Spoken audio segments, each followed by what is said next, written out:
Hi there, Urban Food Guy here.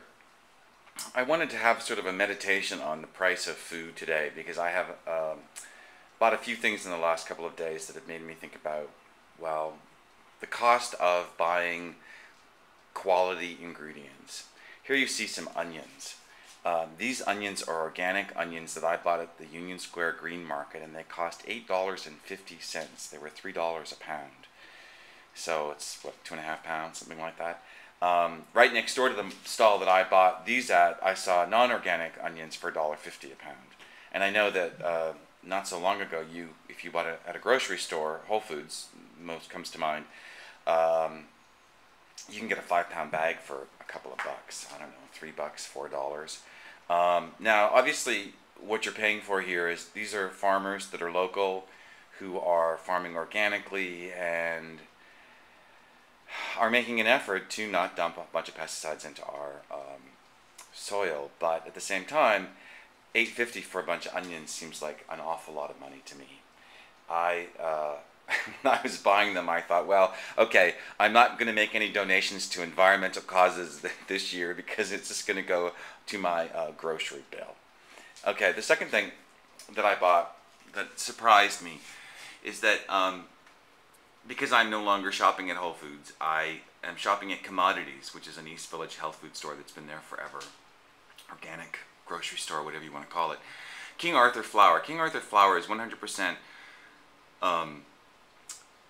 owned by the workers, and they only use American grown wheat. A lot of times when you buy all-purpose flour, the wheat can be from Canada, from Russia, from China, from who knows where. So this is all American grown. They say select artisan flour milled from organically grown wheat. This was for 5 pounds, $10.65. Now when I looked this up online, it was $7.95 plus shipping. I didn't want to join to find out how much the shipping would be, but my bet is that it's probably less than the $2.65 extra that's charged for buying it at Commodities. Now, when I went into an Associated grocery store to see what regular flour was, Associated regular generic flour costs $3. Pillsbury costs $3.89, and Heckler's, which has a patina of healthfulness to it, which is unbleached flour, costs $3.98. So round that off to $4, you're still spending almost $7 more for the $6.65. And you have to wonder, what motivates a poor person or a working person to want to spend this much extra money on something like flour when it could be gotten so much cheaper. I don't have to run through the reasons why I think it's worth it, but at the same time, I think that Commodities is probably overcharging a little bit on this. And then what brings that to bear actually is this. So I bought this at the New Amsterdam Market. This is farmer ground flour from the Finger Lakes. I buy their flour all the time. This is a whole wheat bread flour, and it's amazing. The recipe for health bread, which is on the blog, you can search it, or I'll give you the link, uses this, and it's a whole grain, so you get the bran and you get the whole thing, and it's not like whole wheat flour, even organic whole wheat flour that you buy in stores, it's like powder. It's highly processed still. This is just, I think it's stone ground, I'm not sure, but it's ground in a very simple whole way. With 12.7% protein, it's an amazing, amazing flour. And this was 5 pounds, and this was only $8.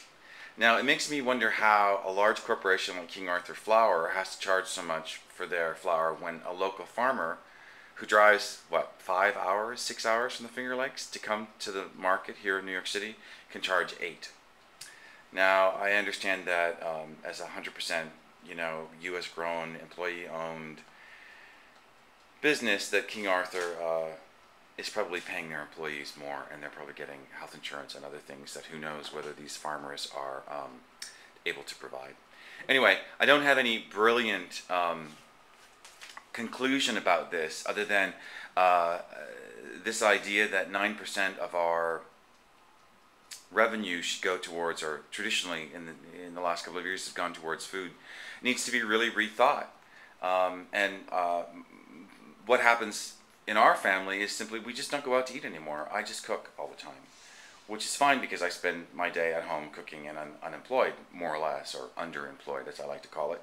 And it's a fair trade-off for me to know what it is that I'm eating and where the ingredients come from. But I don't know. I'm beginning to sound like my grandfather. I can remember when. Okay, this is Urban Food Guy. We'll talk to you later.